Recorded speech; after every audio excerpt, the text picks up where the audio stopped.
So guys, that was a little bit of an insight into rent-to-rent contracts, compliance, negotiating, closing. Hope you got some nuggets from that.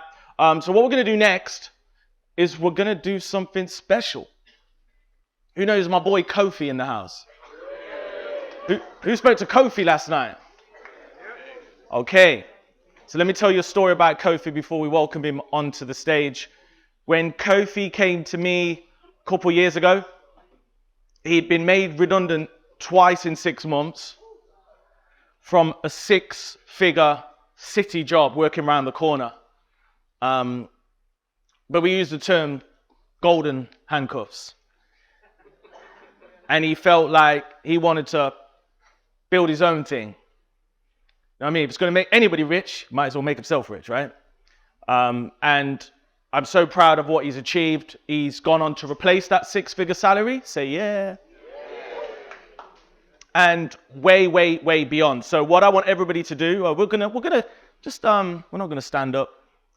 Well, we could stand up, but I'm not making you stand up because this ain't a normal conference. But what I would love you guys to do is to make some massive noise for Mr. Kofi.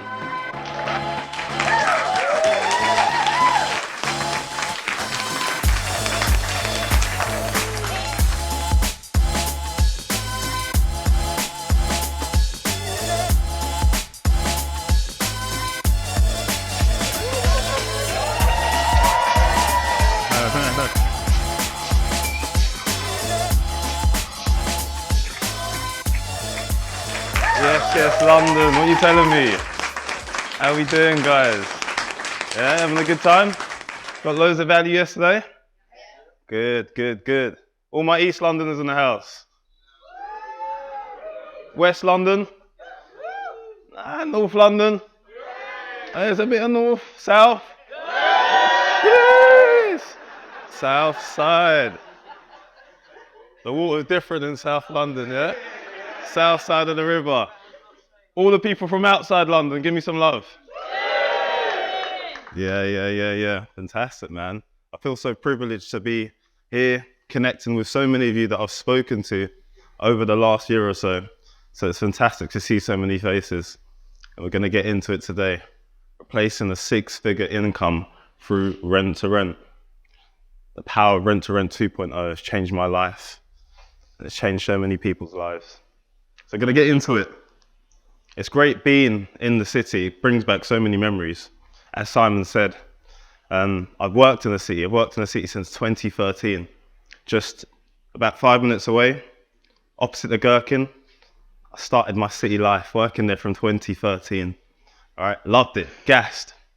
Out of uni, got a good paying job, a sales job. In tech sales I was working in. And yeah, really enjoyed it. As I say, again, good pay. And I always wanted to, very ambitious, long-term, start my own business. But I thought, let me get some experience working in sales, because I think for me, it's one of the most powerful skills that you can have. So yeah, started, doing quite well from 2013 to say 2018. 3 different promotions within that time. Taking clients out all the time, bougie dinners around the city, nice holidays. Got a £500 car allowance, driving an AMG, I was gassed, all right? Living good, loving it. And yeah, it's good times, enjoyments. I got married to my beautiful wife in 2017. Been coming up to 7 years or so. Got 2 beautiful kids, 2 boys. And I remember, again, having to pay for the wedding. We had a big wedding.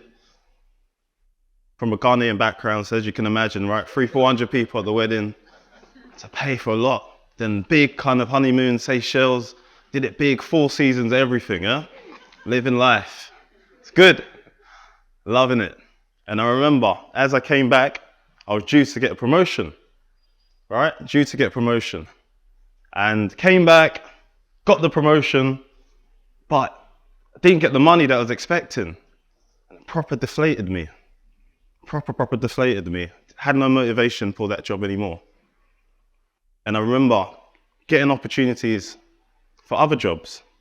And I ended up leaving that job in 2018. got a better job, better pay, better company, challenging role. I thought, great. Go through some personal issues at the time, and that role was challenging, really challenging. Wasn't what I expected in terms of setup. The environment wasn't great. Ended up leaving that job in 2018. Felt like I failed.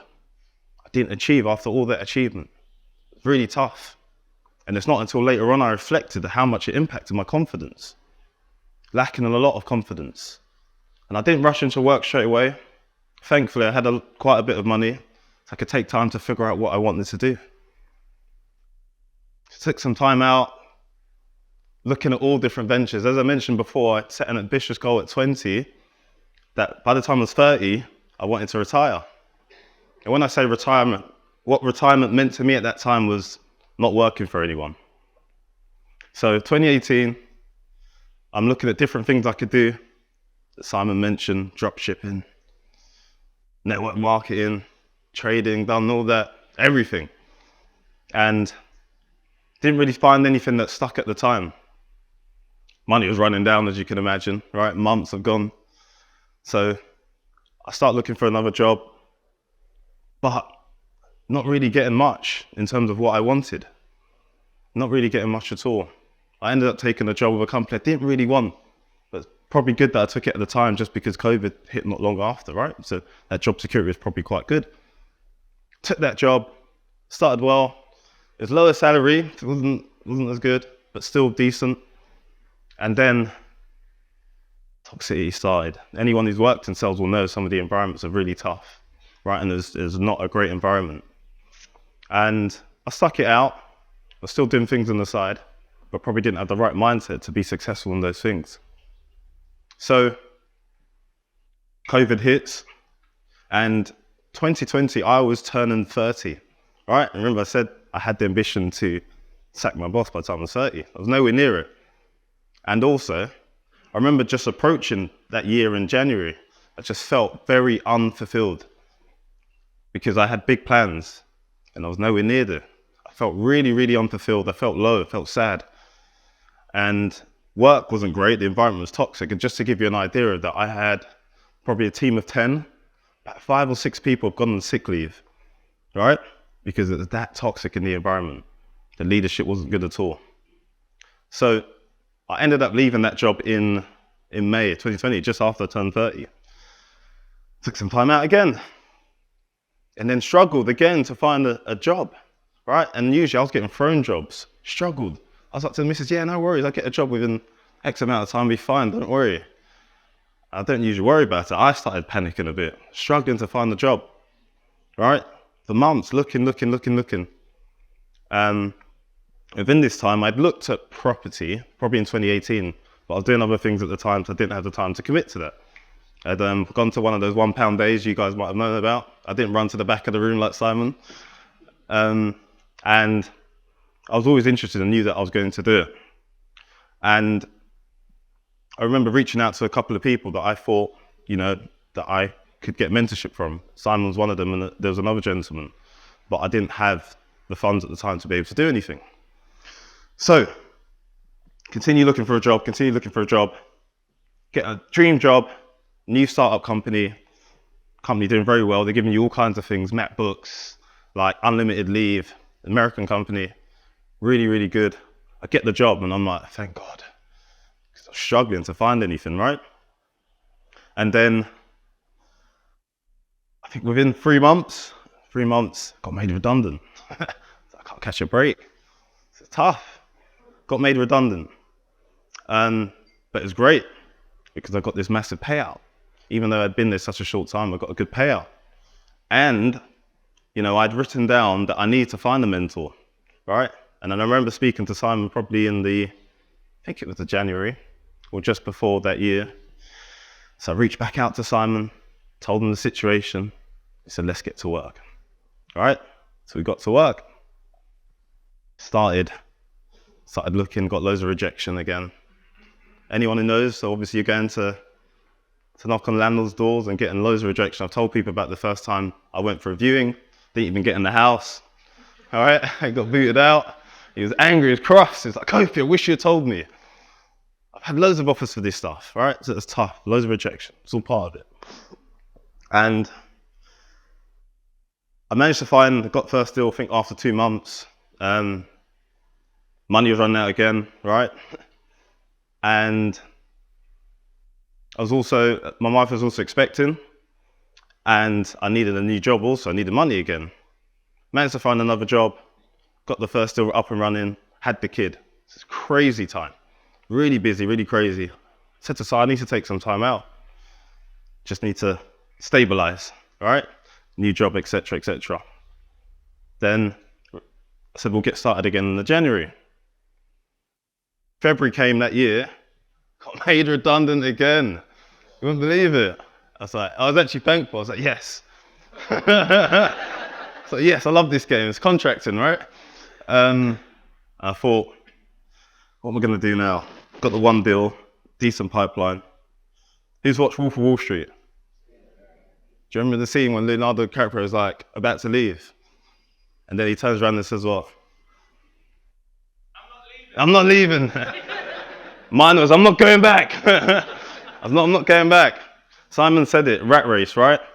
And golden handcuffs. Earning well, but you get trapped in that cycle. And I didn't want to be in that. I always wanted to come out of it. So I said, I'm not going back. So let's get to work. Let's get to work. So we got to work. When I did 7 deals, right? Got to work. Money started coming in. And I'm so thankful because over the last year, I've been able to pay myself and my missus, who was on maternity leave and only had like statutory, which was rubbish, and not have to be working for anyone. It'll be a year next month, right? Thank you.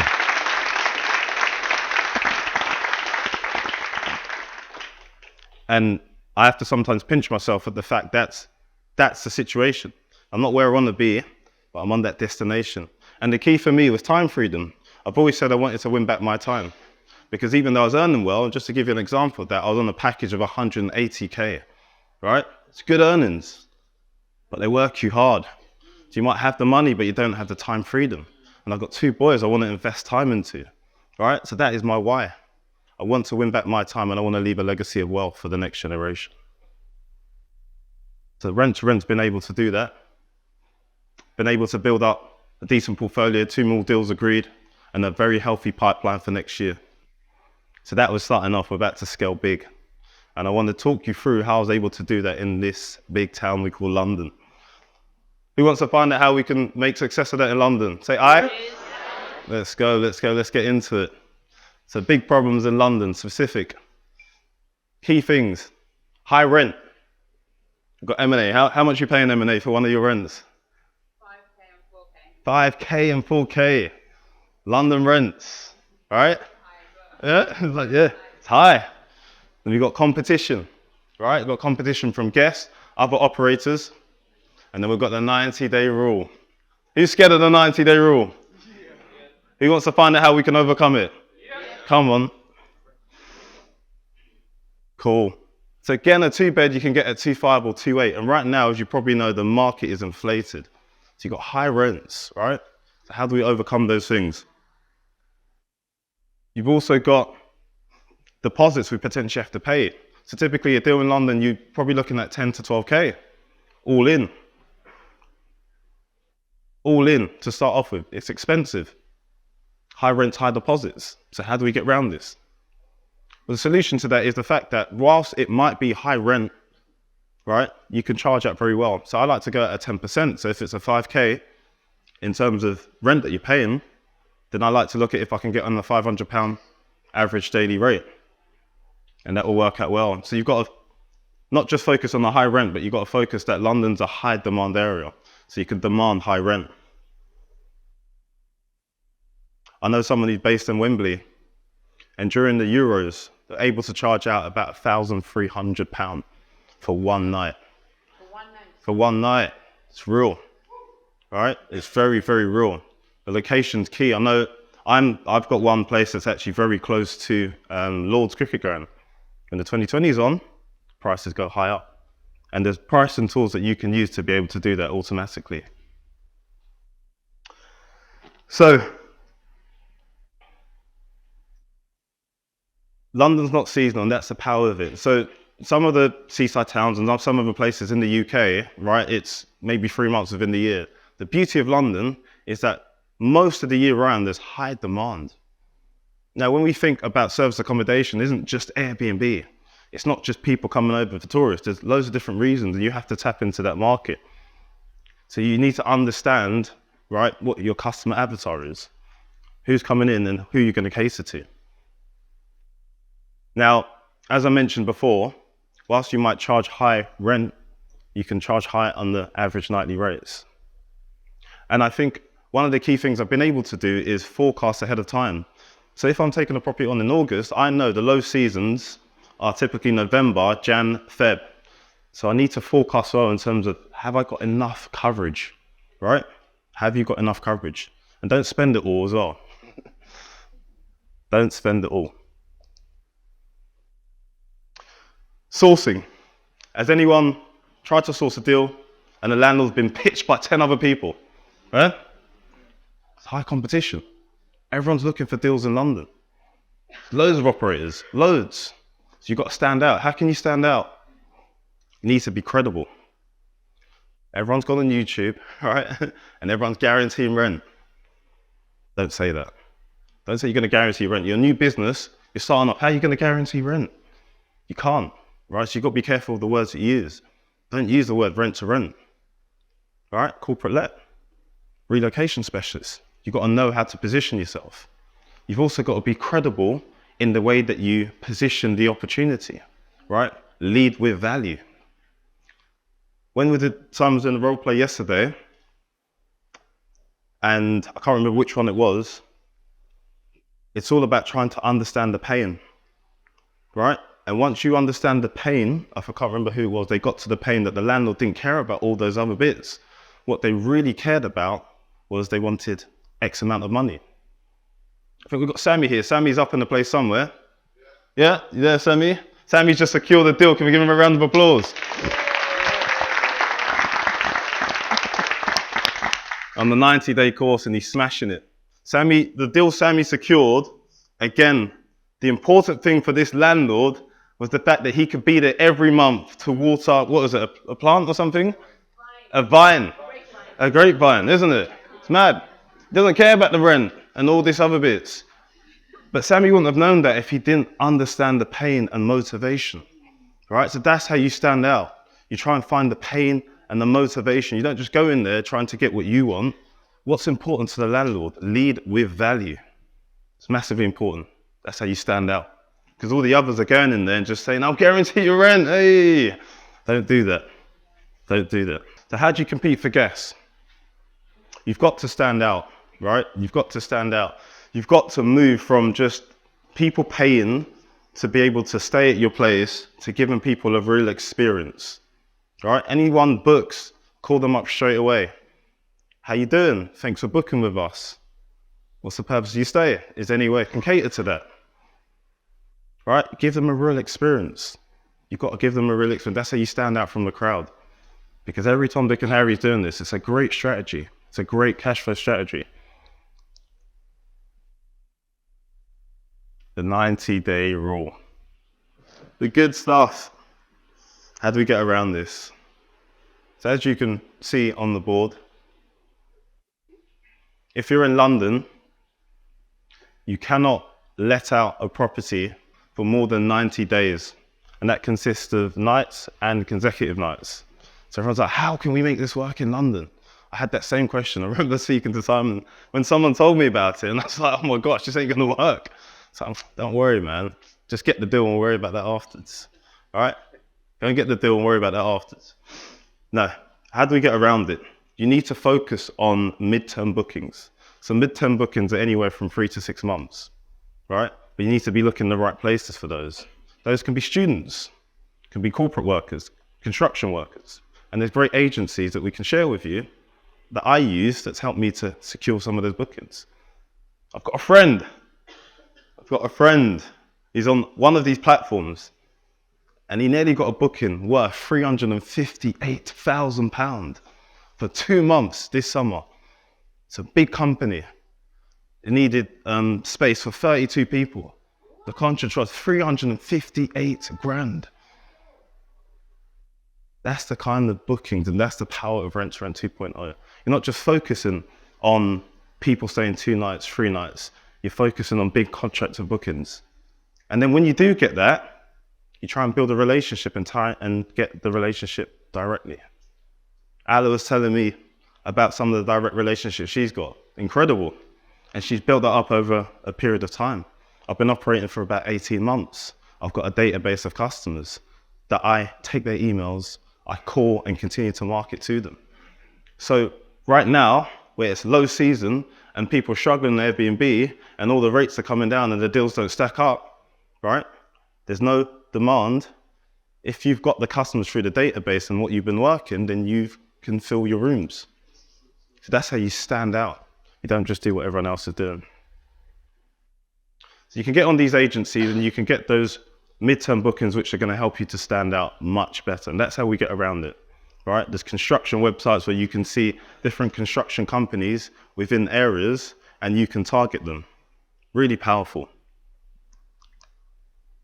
So again, students, corporate bookings, relocations, right? Contractors, those are the ways that you can do it. If you've got anywhere within zone 3 to zone 4, 25 minutes on the underground into London, people will be happy to stay there. Speaking to someone who's, they've got a place quite near to Harry Potter World, right? I get people staying in my place that go to Harry Potter World. It's crazy, right? They come to London to go to Harry Potter World. Like, again, but you won't know this if you don't pick up the phones and ask people and find out a bit about, what's brought them into town. These are some of the platforms you can write down. There's loads of them there. I'm still researching and finding out all the time. Great point. Alice just said filmmakers are great for contractors also. They're great. So these are things different. Most people just on Airbnb and Booking.com, you've got to move away from that. Ultimately, you want to be a service accommodation business. You want to take it off platform and build your own. And it brings on to another point is direct bookings, right? Doing clever SEO work, building a website, perhaps doing a blog, perhaps keywords that attract people to your website to get those direct bookings. Those are some of the ways that you can stand out. One of the key things, a key takeaway from this session is you probably sat here yesterday and today and you're going to take loads of value, right, from the things that you've heard. The reality, all of this is underpinned by one thing. What's that? Action. It's a beautiful word. I love it. But the word I was looking for was mindset. And Simon spoke about that yesterday on that bamboo model, the route to success. It was at the bottom, right?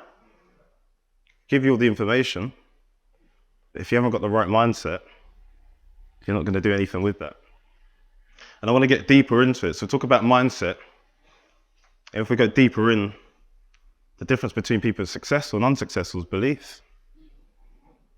Is belief. And what is belief? Is 100% certainty that something's going to happen. So if you've got 100% certainty, right, it's going to drive what? Your actions, and that's going to help you to achieve. Often, if we want to understand the results that we get, we have to reverse engineer it and work backwards. And the lack of action is because we don't truly believe. So in order to change our actions and drive the right results, we need to do what? Have the belief. How do we have the belief?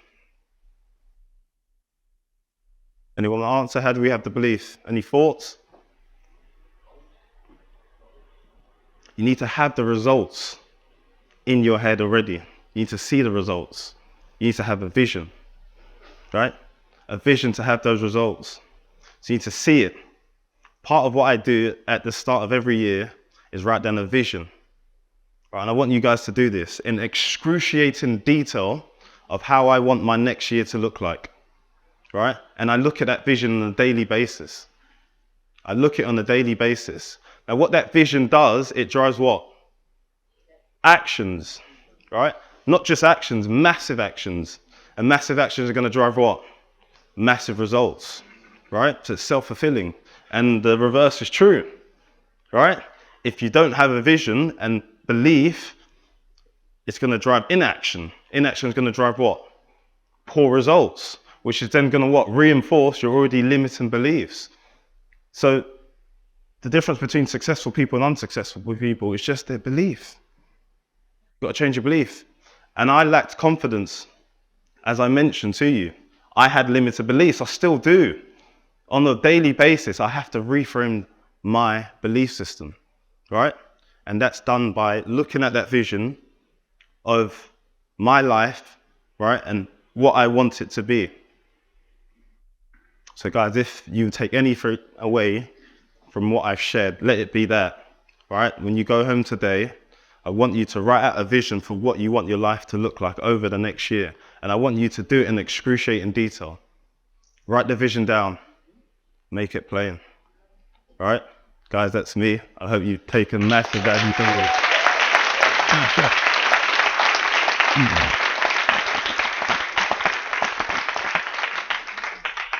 Every time I hear him say that stuff, it changes my way of thinking as well. And you hit the nail on the head there, mate, for sure.